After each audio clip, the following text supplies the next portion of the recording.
Right, first of all, good morning and welcome. And as it's still January, I got called up yesterday at a meeting for not wishing everybody a Happy New Year. So I shall do that first of all. Happy New Year to everyone in all sheds. Just today, I'm going to be speaking at the beginning and then handing over to the professionals. Our team today is obviously Jason, our executive officer, who will run through the house rules, etc., and explain just what's going to be what. He's ably assisted by Michelle, a communication and PR officer, who's put a lot of this together. And I would like to say on behalf of the board, thank you very much indeed to both of them for their input. It's been absolutely unbelievable. They in turn are assisted by our very good friend, Tim Green. Tim's a community development officer for men's sheds with Age Scotland. We've been known to you all. He travels the length and breadth of the country. And again, his support is very, very much appreciated. And lastly, you just heard a gentleman come in, Mr. Maurice Corey. Maurice is an MSP, Parliament of Scotland, who's been a great ally. Maurice's responsibility for veterans and therefore has a vested interest in everything about men's sheds. So from this, I'm going to keep quiet and now hand it over to Jason, who will conduct the rest of today's programme. I sincerely hope you enjoy it. Thank you. Thanks, David. Okay, we're getting the technology. We're just working between Michelle sitting in another part of Aberdeenshire, me in the office, David on the West Coast, using phones and all sorts of different technology to speak to each other. And Tim, I don't know where Tim is. We never know where Tim is, but he's somewhere and I can still see him on the screen, so that's good. Okay, thanks, Jason. I'm going to deal, first of all, with some of the questions. When you registered for the event, you were asked if you had any questions, and I've had a look at those. Some of the questions will be answered by Jason, but there were a few that I don't think we're going to be able to cover in today's meeting. So people had asked about insurance, they'd asked about collective utility discounts through SMSA. They'd asked about safe operating procedures and training. And they'd also asked about women in sheds. And all of those things are really important to us all, but we won't have time to discuss today. But we will give a response to those through the document that we'll send out. Thomas Torley at Govan asked about funding extensions, that, you know, some groups are unable to live up to the terms of their grant because they've been in lockdown. They haven't been able to get into the shed. And our advice on that one is your funder will usually offer you an extension. If they haven't done, contact them in the first instance and let them know that you're either unable to spend your grant under the terms that were mentioned, agreed, and see if you can get an extension or a change in the terms of the grant. But yeah, contact them as soon as you can. We had from Stan Miller in Oak Bay a question about going into the shed. And our advice at the moment is no one should be going into their shed. At the moment, the lockdown says everyone should stay at home. There might be some exceptional examples of when you go into the shed. So it might be at this time of year if there's problems with burst pipes or essential maintenance that needs to. The only other thing that volunteers possibly can do at this moment is COVID resilience work, delivering food, delivering prescriptions. And I know one of our delegates this morning, Bob from Kennaway, will be going into his shed to prepare and deliver food packages to local children. So that would be seen as essential COVID resilience work and would be allowed, nothing else. We will come back to, and Jason will talk about when we come out of the lockdown and we move back into the tier system where we hope sheds to be. and we'll talk about that later. So we're ready to move to our first question this morning. And if I could ask, that's great. Thank you, Michelle. So our first question this morning, has your shed ever reopened since the first lockdown? And if so, how did you manage it? Now, what we'll do is we'll give a little bit of time for folk to put that down into the chat. I'll be looking at that chat and picking out highlights for you, so we're not just silently listening to keys being tapped. I'll give you some of the highlights, and I'll call time when it seems like people have run out of energy, but we'll probably give 5 minutes to this initially, but if it looks like people need more time, ask for more time, or it'll be obvious to me seeing the chat working, and then we'll move on to the next question. Does that make sense? If it does, just give me the thumbs up. So well, another group had asked about COVID resilience funding. Jason's going to talk a little bit about the SMSA emergency fund later on. There are lots of funders out there who are giving out money to sheds for PPE for reopening activities. So watch the SMSA newsletter and my newsletter for those.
Okay, if we could have the next slide, please, Michelle.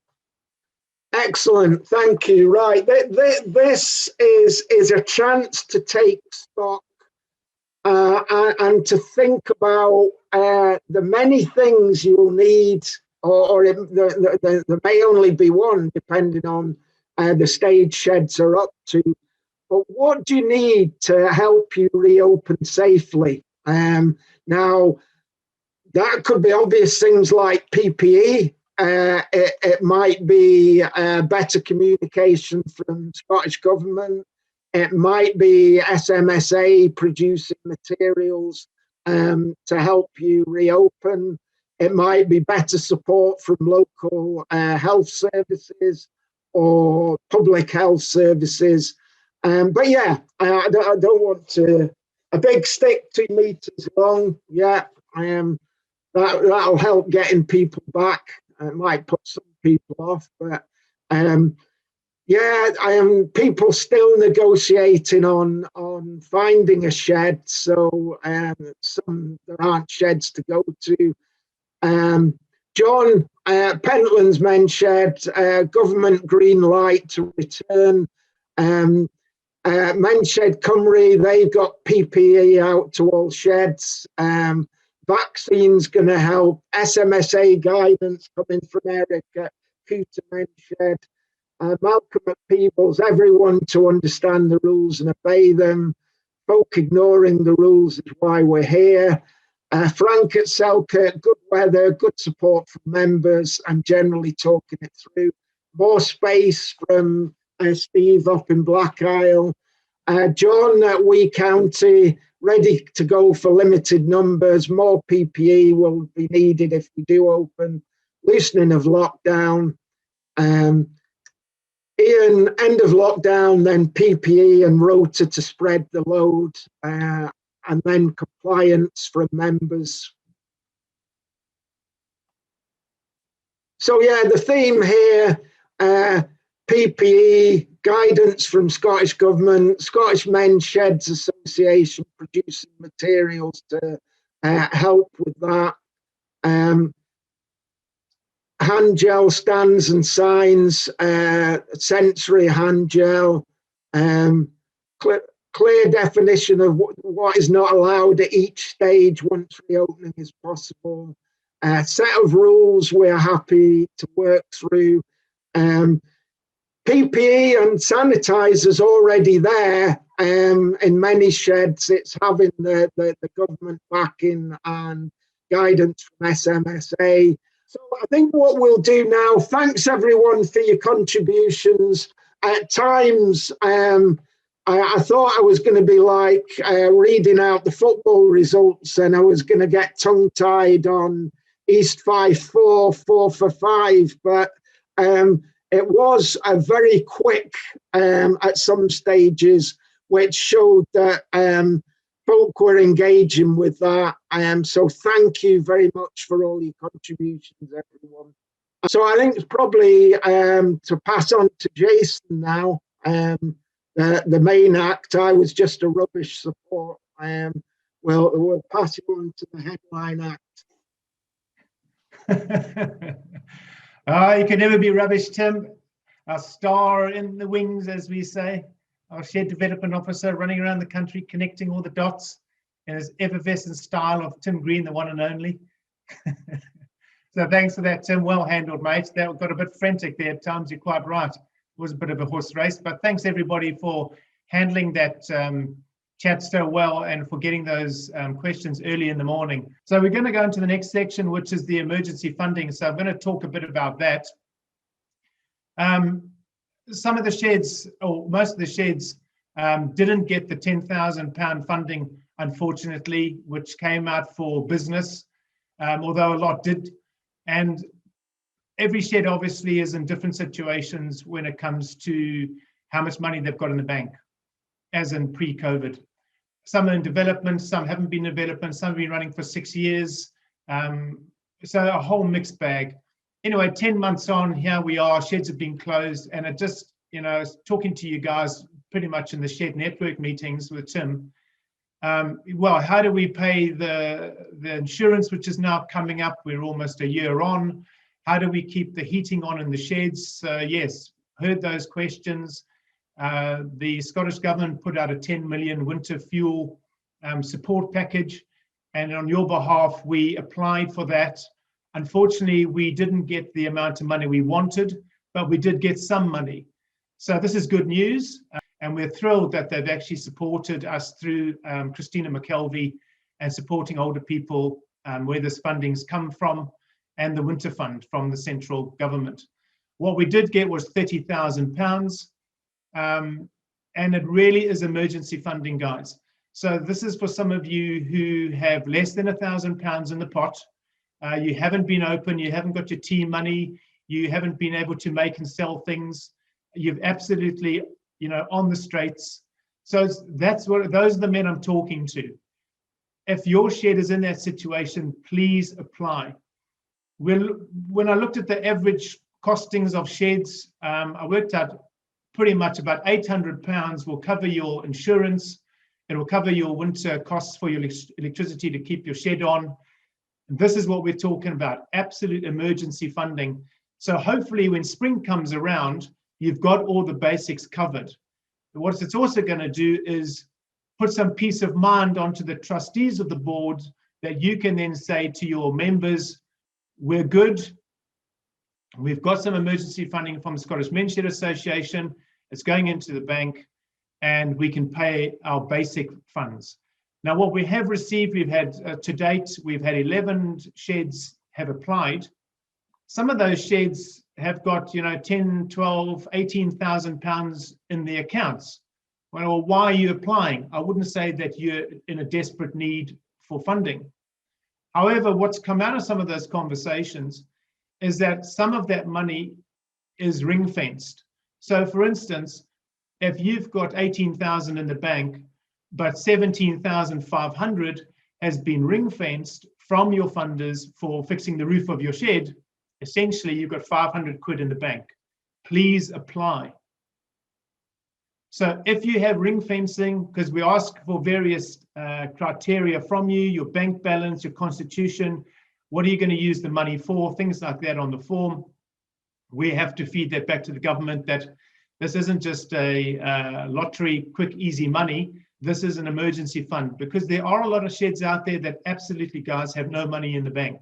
They haven't had any T money, or they've just got into the developing stages of starting their shed and then they got closed down. These are the guys we're talking to. So if you have ring-fenced money, which means you have to spend it on what you said you were going to spend it on, roofing, machinery, equipment, etc., and your bank balance after that ring fencing has been taken into account is under £1,000, please do apply. So we will be sending out that email. We've sent it out to all the sheds already. Also, from our side of things, remember that we're nearly 10 months into not having an administrator. So possibly our databases are also now not up to speed with you. We've had some sheds that have changed positions. They haven't let us know who the new secretary is, who your point of contact is.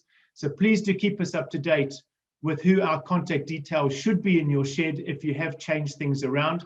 Otherwise, those emails are not going to get to you. You're not going to get the links to be able to apply. So please do check for us and let us know. So that funding, emergency funding, is already out there. Some of you, as I said, have applied. Now, please remember also, we have had some feedback from sheds saying, oh, you know, I think some sheds are probably worse off than us. We've got 850 or we've got 900 or 1,100 in the bank. Please don't be like that, guys. This funding needs to be spent. So please do apply ASAP on that. I don't think I've got anything else to talk on that emergency funding at the moment. So we're going to go into the next section, which is the Pathfinders. Some of you who came to our AGM know about this information already. Some of you don't.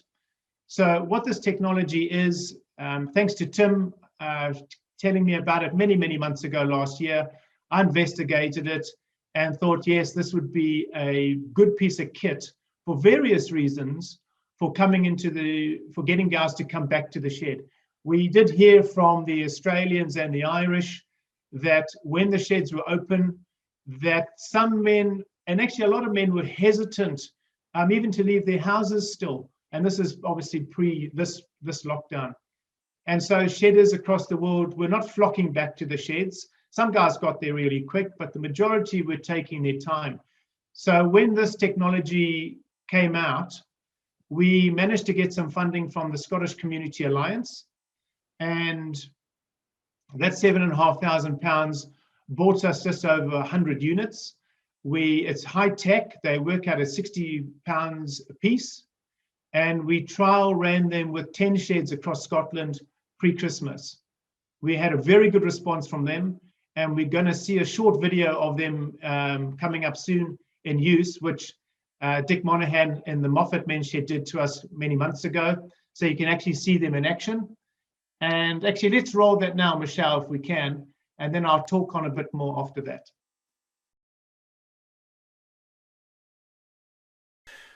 Welcome to the Moffat Men's Shed. This morning we're just going to demonstrate the safe distancing assistant, which we have 4 of, donated very kindly by the Scottish Men's Shed Association. These are the instructions for it. As I said, we have 4 of these. We now have one of the shedders coming into the cosy room. He's just going to sign in. Then we have the assistants all hung up on the wall.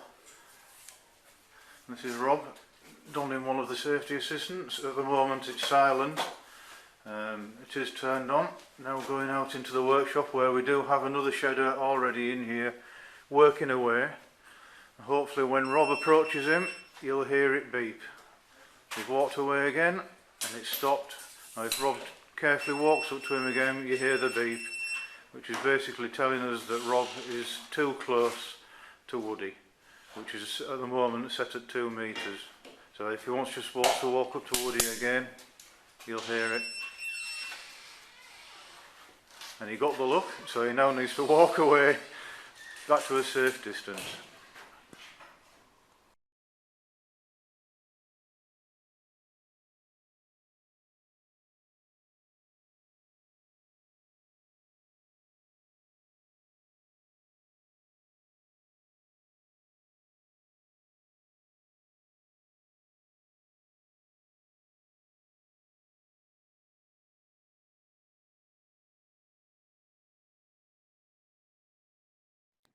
Fantastic. So yeah, they work really, really well. There's also a clip that you can put on them, and you can put it on your belt. And so you don't have to wear it around your neck, depending what kind of equipment you're using as well. So because of the success of that, we applied also to the Scottish Government for funding around that. And we were very successful on getting £60,000. So we judge that we've got enough money to buy enough of these safe distancing assistants for every shed in Scotland. Now, just to be clear about this, guys, it's not for every member of your shed to have one. So how it works is, depending on your social distancing and the size of your shed, will be how many monitors you require. So some of the sheds pre this lockdown, we're running 2 sessions a day. So they had a morning session and an afternoon session. Some of them were 6 guys, some of them were 12 guys, depending on the size of the shed, the makeup of the building, how many rooms you have, all those kinds of things. So what we're looking for from you is to think about how many people, if you're, when lockdown's over, and we can go back into the, probably go back into the tier system, but who knows what they're going to dish up for us next. But let's say we can go back into the sheds. How many men at a distance of 2 meters, let's keep it at that for now, can you happily handle in your shed? And depending on how many guys you can handle in your shed at one time, will be how many monitors you require. So some sheds already have taken 4, some have taken 6, the biggest sheds have taken up to 12. So think about that and then apply online to us. There is a link on our news page that you can apply, fill in the information. As soon as we get that from the manufacturers, we will package those up and send them to you. We'll also be sending with you chargers. This technology is charged like a mobile phone. So we'll separately supply you with a charging unit that does 6 at a time. The technology itself only needs to be charged about once a week. And when you put them into a 20 centimeter distance from each other, they switch themselves off, as in they won't go off and run the battery down. So they've got a really strong longevity. They're being run out in the Royal Bank of Scotland and factories all over the country. This company wants to partner with us. They love the men's shed movement. And we're hopefully now we've got a big order to go in. We're going to get them at even a cheaper price, which means more for your shed. So the big call out now is for you guys. Now we've got the money in the bank that we want to get these set out to you. So once again, can you talk to your other members and board members? How many guys do you think your shed can cater for having sessions in the shed at one time? 6 guys, 8 guys, 12 guys, whatever it is. If you have a morning session, for instance, you've got your 7 guys coming in. You then just wipe them down, and when your afternoon session comes in, and you use those 7 monitors again for the next session. So your shed will only need 7. And this is all about getting you ready for when we can go back to the shed and getting you set up, all the governance, how you charge them, how they work, all that kind of learning that these guys have already done. And so let's have an opportunity now. We can speak to one of our trustees and the chairman of the shed, Dick Monaghan from Moffat. They have pre this lockdown had their shed opening up using these. And so if you've got any questions for him, just put your question in the chat, and we'll get you to come on and ask that question to Dick. So Dick, if you can unmute yourself, and if there are any questions, there might not be, just put your questions in the chat, and then we'll know that you've got something to ask him. Any advice on how best to calculate how many guys can be in the shed? How did you do that, Dick? We did it in the surface area. Just through experience, we knew that when the shed was busy, how many people were in the workshop, and we decided that we needed a maximum of 4 distance finders. But we also put 1 in reserve. So we're actually using 3 that are active, and the regulations allow us to get into the shed. We can have 3 people who have got the distance monitors. But the other good thing about these monitors is that we've got some members who have got dementia or Alzheimer's. Now, once we set this alarm, the actual audible alarm lets us know that they have moved into an area of danger, an area where they can be affected, so it alerts us to the fact that they're moving around as well. So we have 4 units, 3 are active in the workshop at any one time when the regulations allow us, and we also keep 1 in reserve for anybody who has got dementia or Alzheimer's, which allows us to then monitor where they are, and if we hear the sound going off, we realise that they've strayed into an area they shouldn't have, because not everybody remembers the rules and regulations. Okay, so if we have no more questions about that. So thanks, Dick, and thanks so much for the guys for making that wee film. It is on our YouTube channel, so you can go in and watch it anytime you want. Please do share that with all your shedders. What we're hoping is that there's also the aspect of there's a guy over, say, in your shed who doesn't think much about coronavirus and he's not too worried about it. And there's a chap over here who believes that he's never leaving his house unless he's had a vaccine. And they're good mates, but they have these differences of opinion. Now they're going to go into the shed, and the point of going into the shed is about having a good time, improving your mental health, all these kinds of things. So what we don't want is these 2 guys falling out, because we know that when you get into the shed, or you might have experienced already with family have come around, etc., that 2 meters distance can go in a snip, and you can be shoulder to shoulder with your buddy chatting and forgetting what's going on here.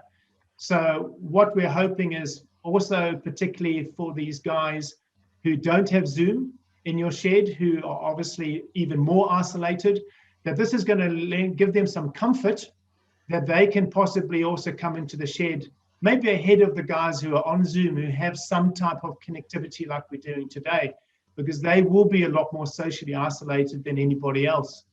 And they might be really fearful. So our hope is that as we're leading with this technology and sheds in the world, we're the only association in the world today that are using them, that we can pass this around to the other shed organizations, and they can start applying and getting helping these guys get back into the shed and having a good time again as soon as possible. So please do let us know. What does it say here? John Searle from Wee County. I have a pacemaker, and as far as I know, the Pathfinder has not affected it, nor the Pathfinder. So both devices, the pacemaker and the Pathfinder, are getting on okay. That's good to know, because he's our treasurer. We don't want him keeling over either. What else have we got in here?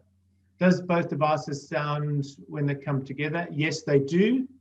You do have the opportunity as well, or facility, to increase the sound of the beep. It can also buzz, and you can also increase or decrease the distance between them. So if the distancing came down to 1.5 meters, you can set them to 1.5 meters. It has all that kind of technology built into it. So it is a pretty robust high-tech piece of kit. So please do avail yourselves. and get those forms filled into us.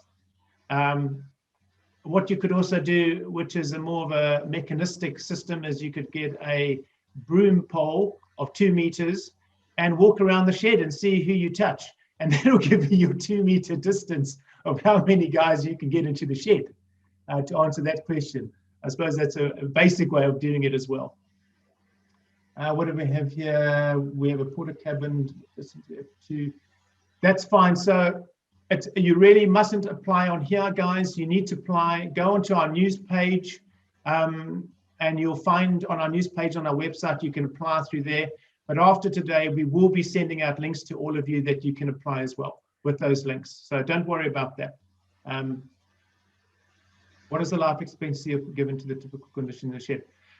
Well, we've got a 2-year warranty with the manufacturers. Just to you know that this technology belongs to the Scottish Men's Shed Association. It doesn't belong to you. So the warranty is with us. If you receive any of these and in the next year or 2, etc., heaven forbid we still need them in 2 years. But if we do, just send them back to us. Obviously, your shed, we'll get back to the manufacturers with them, get the warranty sorted, and send you out some more. So that'll keep that covered. So after much work over many, many months and looking at a lot of guidance coming out of Australia, out of England, out of Wales, and out of our own associations, NHS and Scottish Government, Michelle and I have been working avidly, and as they keep changing the goalposts, of course, we have to keep changing the documentation. We're hoping now that after we've got through winter, which we always thought they would close us down again when we were looking at this in June, July, and not to put this out early. I think we were right in doing that, but we feel now that coming out of winter, coming into spring, our hope is that, and they've got the vaccines and stuff like that, the sheds are going to will be able to open in a different shape and form. So this documentation that we've created, there's actually 6 documents in total. So there's the big one, which is the reopening advice. There's template forms for your shed, which breaks down into risk assessments, health and safety, shed rotas, all those kinds of things. We've really drilled down into the operations of a shed and what we think you will need. So all these documentation is now going out to consultation. And so far, over the last 35, 40 days, we've had quite a lot of consultation with professionals. So at the moment, it's still sitting with Scottish Government. We're hopefully going to hear back from them, they say, by the end of January. So that's imminent. We've had Dr. Danny Kelly from Glasgow Kelly University. He's been doing the 3-year research program over the last 2 years. She's had a look at it as well. Our Tim Green from Age Scotland, of course, has looked at it. And Public Health Scotland has looked at it as well. They've gone over it with a fine-tooth comb, and as of yesterday, really come back with some excellent suggestions, which we're now tweaking again.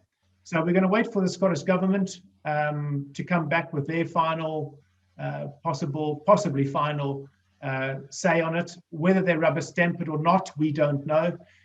Just remember, guys, that throughout this document, and we cannot say definitively that sheds can open. We're just in absolutely no position to do that. Remember that we are a support organization to you.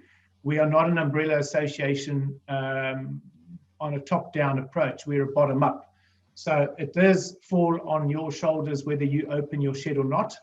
And we always refer you back to the Scottish Government's guidelines. One thing that has changed in that, and Tim touched on it, is where do sheds fit in? And one of the questions today and on the applications today was that, what are sheds?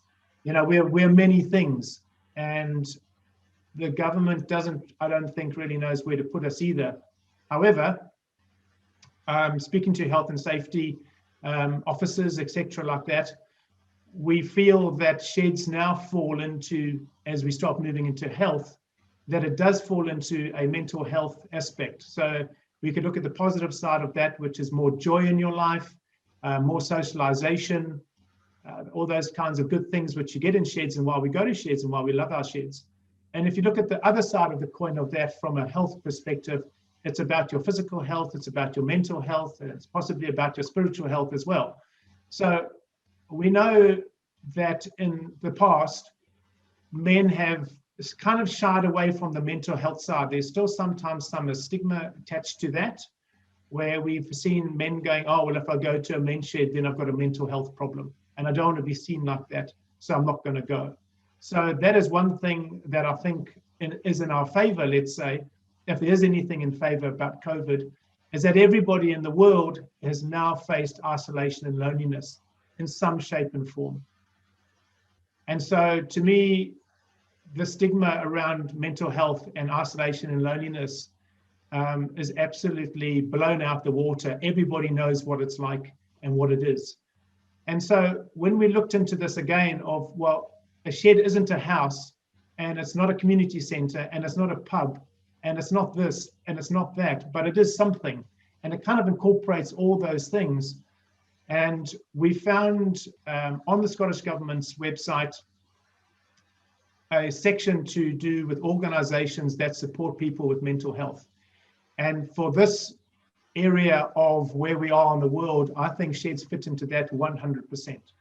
And so we've taken our guidance upon that. What it essentially means is when lockdown that we're presently in is over, and if we do move back into the tiers system, as I said before, that might be the case. They might come up with something else.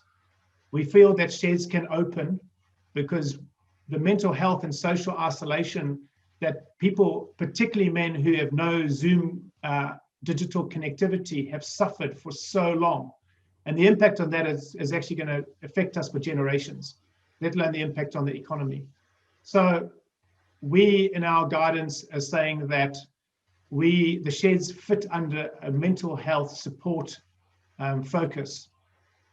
And because of that, sheds will be able to open under that guidance. So it will move out of the home guidance of home to home, and will move more into a mental health support organization structure through this COVID pandemic, which means that sheds, we believe, will be to open. The guidance within that is 4 tiers, and we feel that tier 1, 2, and 3 sheds will be able to remain open, and tier 4 maybe. This is guidance which will be highlighted in the links of what we'll be passing out to you after today. So as I said, this guidance isn't good to go. It is out for consultation. So we're going to put it out in the first instance to all of you on here today, and we ask you to take it to your board. We ask you not to possibly take it to your members at this stage, but take it to your board members to go over. We're hoping that within the next 2 weeks, you will be able to, through Zoom or in your own capacity, to look at this guidance and feed back to us anything that we might have missed. Anything that you think, oh, actually, you know, if we had that on the rota form for when guys come in, or if we had that on the new membership form. We've created a new COVID-19 membership form that we suggest all your members re-sign when they come into the shed. Guidance about how your supervisors who become regulators on also about COVID restrictions. All of that's in this documentation. So it's a big piece of information. We've worked incredibly hard, and we feel more than anything that hopefully it's going to give you the confidence that when we're out of lockdown, as we are now, and we get that green light that there's a bit of movement out there again, that you would have read over this stuff, the consultation will be over, and then we'll be able to release the final documentation. Also, what you'll read in this document is that this will be revisited time and time again. So as they change the rules or we get new strains or whatever it is, what we will be doing is constantly updating this document. It will be sitting finally in our online library. As you know, that is for individual members of the Scottish Men's Shed Association, which is free to join us. So we ask all your shedders to become members of us, which means every one of your members can log in if they've obviously got connectivity to the website and digitally online. Obviously you need that. they can download that documentation in their own time and they can read it over. We don't, we have a two-tier registration, one for the sheds and one for individual members. And we learned this through Ireland, men's sheds, where they guided us all those years ago, because they're about 3 years ahead of the curve on men's sheds to us in Scotland here. So we took that advice, and we have individual membership and shed membership, which is 2 different criterias. To access that information, and all our information is available for any individual shedder. So it's not just the board. And what that also means is that you can point your members to our shed online library.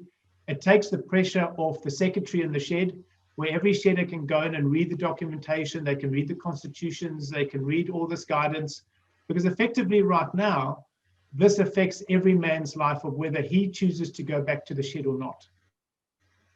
And therefore, we would like every shedder to have that opportunity to read this guidance and also put his thoughts to the board. So we're hoping by February 15th, when hopefully this lockdown will be released, that this final document will finish this consultation phase. We would have heard everything back from you guys after today and changed it again and updated it if we've missed anything. We would have heard back from Scottish Government. We would have heard back from the final for Public Health Scotland, and it'll be good to go. So we're very proud of the document. Michelle has worked incredibly hard on it.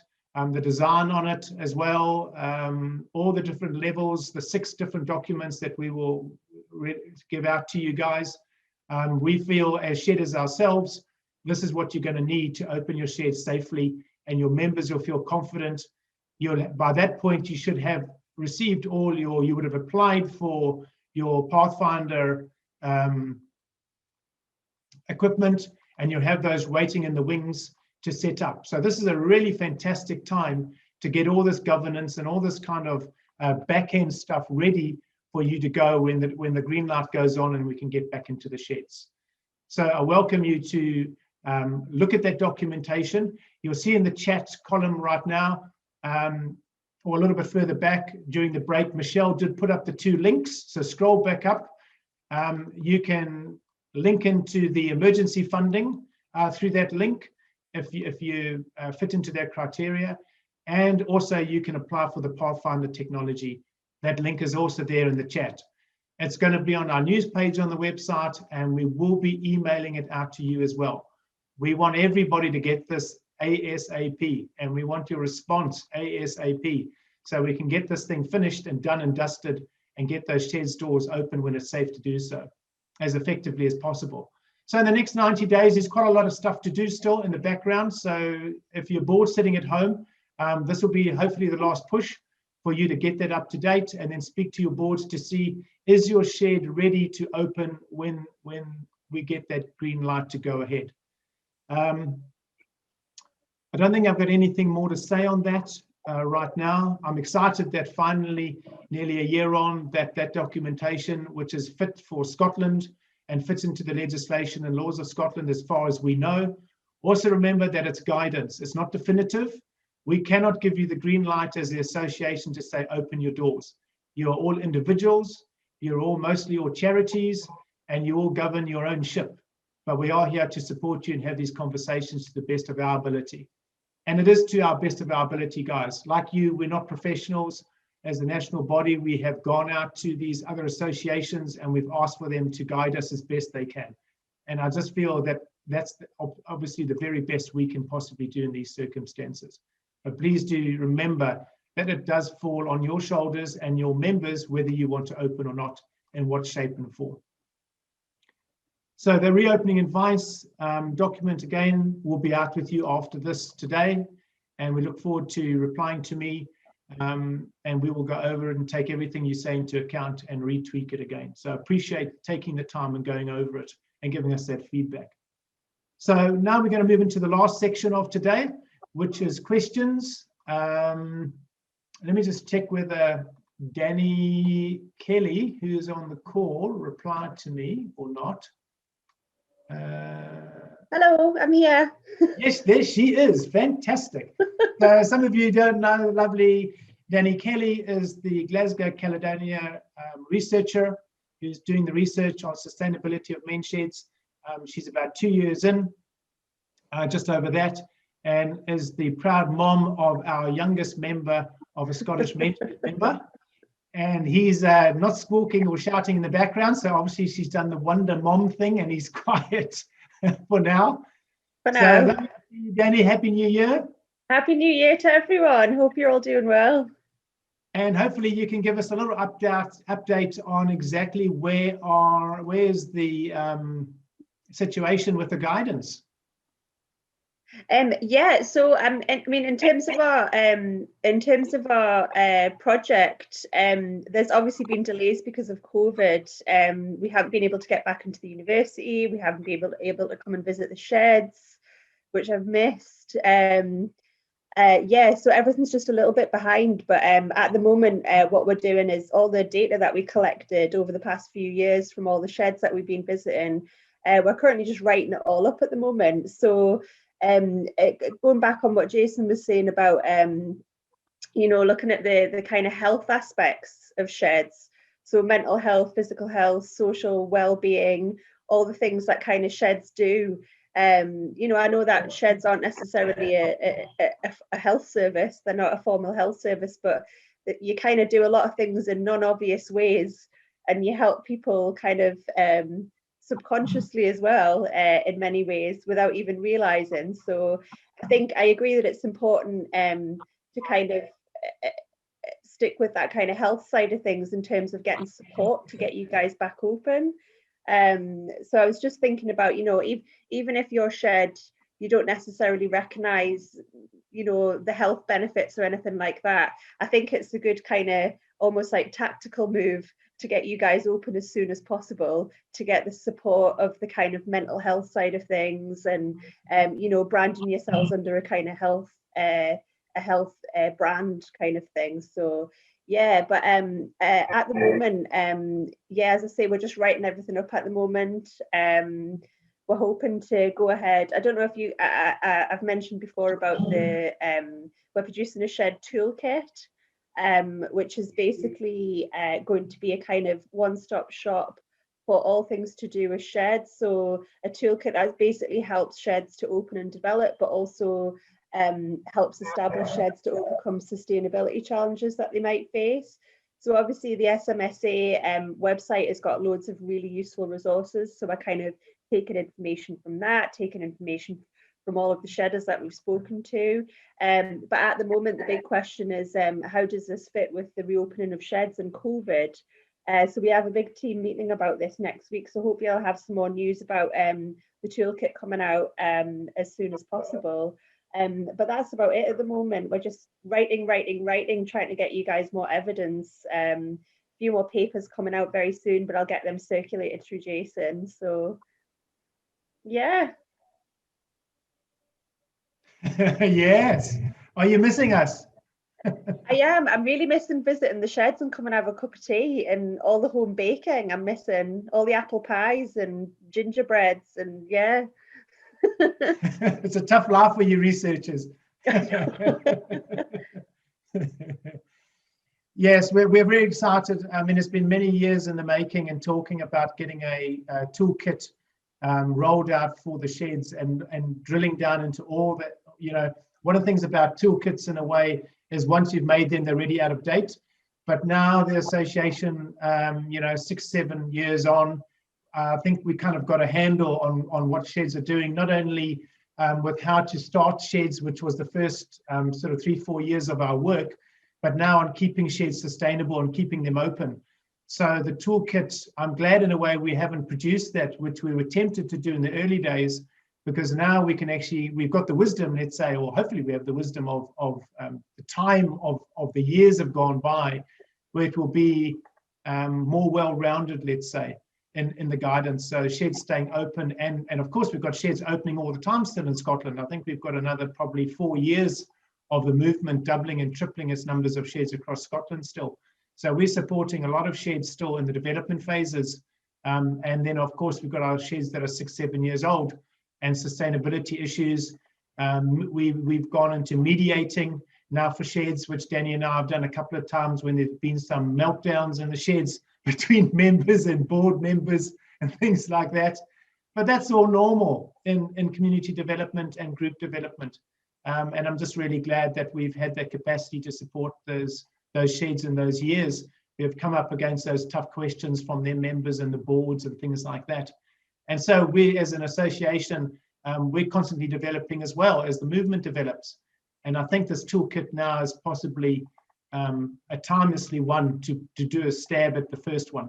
So we're looking forward to that as well.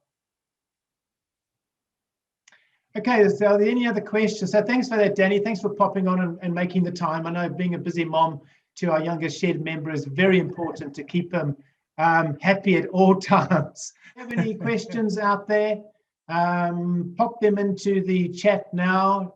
These are probably questions that pertaining to today. Tim did go over questions that we're not going to field today. And I just want to say that these other questions, for some of you who don't come or haven't come to our network meetings that Tim and I handle across the country, please do join in those meetings if you haven't. Get hold of Tim if you haven't been, if you haven't got the link to invite you to them. This is the time when we speak about more in-depth questions, like some of them that have been brought up today, which can't be fielded, unfortunately. So do join us in these network meetings, which we hold, 4 to 5 times a year in the regions of Scotland. Very important and great discussions. And this is where we find out what's going on around the country, and we share the information to all the rest of you. So, you don't have to reinvent the wheel. And so we found those meetings incredibly important, guiding us, but also in guiding you as well.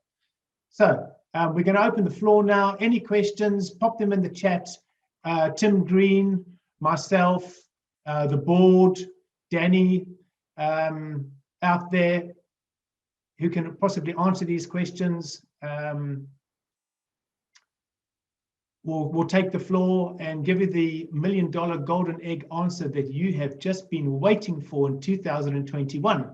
However, I'm not seeing any, so I don't believe it. No questions from you guys, which possibly means we're finishing early by an hour. Well.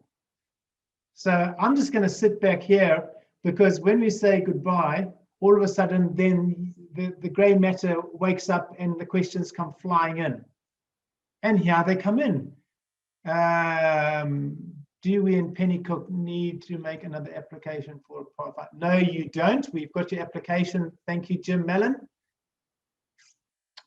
Do we accept that many sheds have already prepared their own return shed documents and will use these as informative? Yes, Archie and Inverumen Shed. Of course, some of you shedders out there have got your ideas of how you would like to open your shed. Our hope is that this guidance that we give to you, you could use or use it definitively, or look at the guidance that you've got and see whether it matches up or whether you've missed some stuff and you need to add into your guidance. It's up to you how you choose to use it. We've got here, I said in Parliament a year or so ago, listening to cross-party support for the movement and a commitment to provide financial support, but all we see so far at best is piecemeal. When are the Scottish Government going to live up to their promises? Malcolm from Peebles. Well, all we can say from our perspective on that, Malcolm, is that government is made up in all these different segments of a pie, let's say, and it isn't just going to one minister. It's a bit of a maze, and of course they agree that the men's shed movement is a good thing. You need to realize also that the Scottish Government is the only government in Britain that's supporting the men's shed movement. The UK government does not support the men's shed movement financially at all. The Irish government supports the island of Ireland, and they put money into their men's shed movement. They have put money into us and now into these two different fundings up to a tune of £100,000. We will keep pushing and trying to break those doors down to those ministers And one of the reasons of going into health is one of those big signs. We will be tackling the health minister. Having our patron, Sir Harry Burns, is certainly helping breaking down those doors as well into health. We saw this in Australia, where they were a community development structure in the Australian government, and 6 years on, they then went into the health fund. Last year, they got $11.4 million over a 4-year period for their association. They are about 15 years ahead of us in their development, with nearly 1,000 men's sheds in Australia. We are, I think, being very successful in Scotland by being the only association to actually have funding and actually speaking to ministers on that. So yes, we will continue going into the health aspect of that, the NHS, Public Health Scotland. We're now getting involved with Education Scotland. I'm working with them at the moment on a film and a webinar coming out in March, April. So there's Education Scotland is seeing the benefits of men's sheds as well. So we're moving from community development, socialization, health, and now into education. So we're really opening up the whole gambit of men's sheds, which we've never done before, which is very exciting. And at the end of the day, we are going to be tapping them for money. Because like Australia, I agree with you completely. We need national funding where we have shared development funding like they do in Australia, and we will be following that model. So bear with us. It is for the long game, guys. Governments don't work too quickly. We've also got the voting coming up in May. Will that be put off? And of course, governments, if they're not in power, can't make commitments over the next 5 years. So that's another issue that we have. I can say that the inauguration in America, which went down yesterday, we'll be maybe doing something like that in May. Who knows? We don't do politics in the sheds, but as the national body, we work with politicians all the time now, which I didn't think I would be doing, but we are. So we're working with the veteran commissioner. Luckily, we've got Morris on board, who's the cross-party convener for veterans and for the blue light services. So we are making headway with government, and we're certainly hoping that they're going to keep funding us like they've just done, and we will get there eventually to what we need. So let's just have a look at some other questions. That's a big question. There's a lot of talking on it, but know that we are in the central halls of Holyrood for sure. Jason, can I say a few words? Sure, Morris. Yeah, just picking up on those points. Hello, everybody. Jason, thank you for the introduction. Yes, I'm the chairman of the cross-party group for Armed Forces and Veterans Community, and I take a very keen interest in your organisation, as quite a lot of you know. I'm just very impressed in all the work you're doing, because you do a substantial amount of work supporting our veterans, and I have met some of them personally. 2 points. Absolutely, it is very much in the agenda of the Scottish Government. I don't speak Scottish Government because I'm on the opposition, but nevertheless, it's very much a cross-party subject, men's shed, and we realise, and people like the Minister, Christine McKelvey, and others understand it and get it. Okay, so just to let you know, and it's great to see that £60,000, the alarm system, safe distancing system coming through, Jason, which is great, and others obviously will push.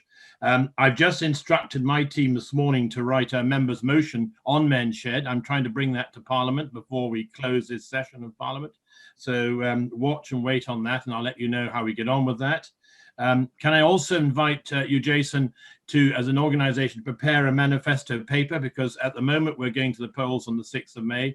We have no idea if that's going to be a fixed date or whether it's going to be moved to the right. It's very much up in the air. But assuming that's the case, can I suggest that you prepare a paper to pass all politicians in the Scottish Parliament, an update where you are and what your policy manifestos are? Very helpful. To give you an idea, Poppy Scotland have done theirs and launched theirs to us this week, and we do value that across all parties. Okay, so we have an idea of what you want, so when we're building manifestos in the various parties, then we can obviously build hopefully some of that into it. So those are 2 active things I ask you to do. 1 is a members' motion, which I'll bring forward, and 2 is your manifesto papers. And if there are any other points people want to discuss at any time, please get in touch. You'll get me through the website or through Jason and team, and David knows where I am as well, so that would be great, and Donald. So anything I can do to help. But look, keep up the great work. it's a fantastic organization. We need to lift the profile even further, and your team are doing a great job to do that. And you know, we certainly value it, and I'm very glad to see that the Scottish Government is leading the field on this, and particularly in Scotland.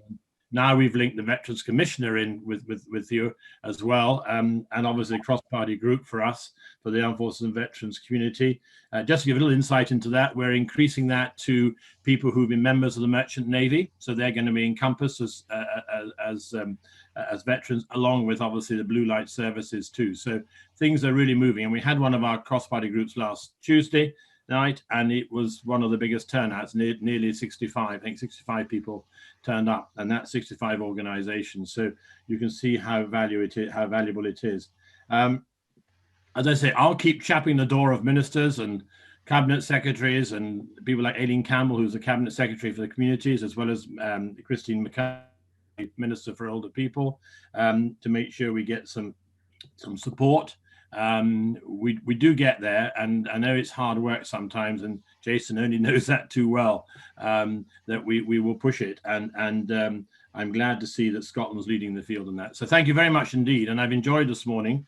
I can't attend this afternoon. I've got a parliamentary question to deal with, but certainly you're very much at the forefront, and thank you for everything you do and encouraging people to join you, because I've seen some remarkable recovery examples of people, veterans who've come from, you know, the cliff edge and come back, and people know I'm talking about, and some people in various sheds that I've visited. So thank you all for what you do, and Jason, thank you for steering the ship, and Tim Green, thank you for phenomenal support from Age Scotland, because I now know, as you know, you're chairing the Unforgotten Forces Consortium, which is great. You took over from Poppy Scotland, and I know I'm in conversation with your Jonathan as well. So that's something that even more binds it together. So great stuff. Thanks all to everybody, and keep up the great work.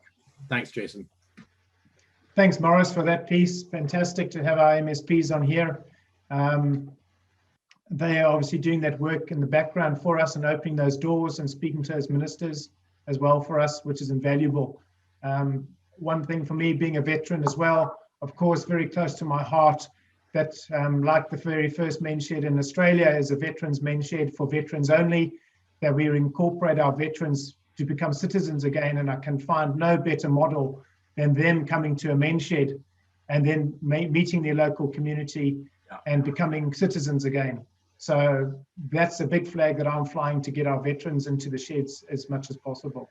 So thanks, Morris, for spreading that word as well out there. Not at all. Thanks, Jason. We're going to wrap up today. I'm going to hand over to our chairman, David, to Gardner to say whatever he needs to say. We're at 1 o'clock. We're bang on time. Thanks very much, everybody, and we look forward to the consultation. Right, let me start off by saying thank you very much indeed to both Danny and Morris, because I think both made a contribution today, which was very valuable. I would also like to thank two of my fellow trustees, John and Dick. As Jason quite rightly said, when you watch John going round the shed, he seems a natural at it, and well done, sir, and well done, Dick, for his part. But I've really got to keep my praise for Jason, Michelle, and Tim, because to put this together today, I know there's a lot of time and effort gone into it, and I think, to be honest with you, gentlemen and lady, it was reflected in the presentations today. It all went like clockwork, and my sincerest compliments to the three of you. Absolutely superb. And lastly, shedders, please listen to what Jason said. The emergency funding is open and the Pathfinders are available. So the last point I'm going to say is on the reopening documents, please bear in mind that we are a support organisation. All we can do is give you the best possible advice. How you use it is entirely up to your own local level and your own board, your own management, whatever it may be. And when you decide to open, I sincerely hope it's the safest period for us all. And I look forward to welcoming you all to the next national meeting. And thank you very much indeed for your attendance today. Very, very much appreciated. Thank you.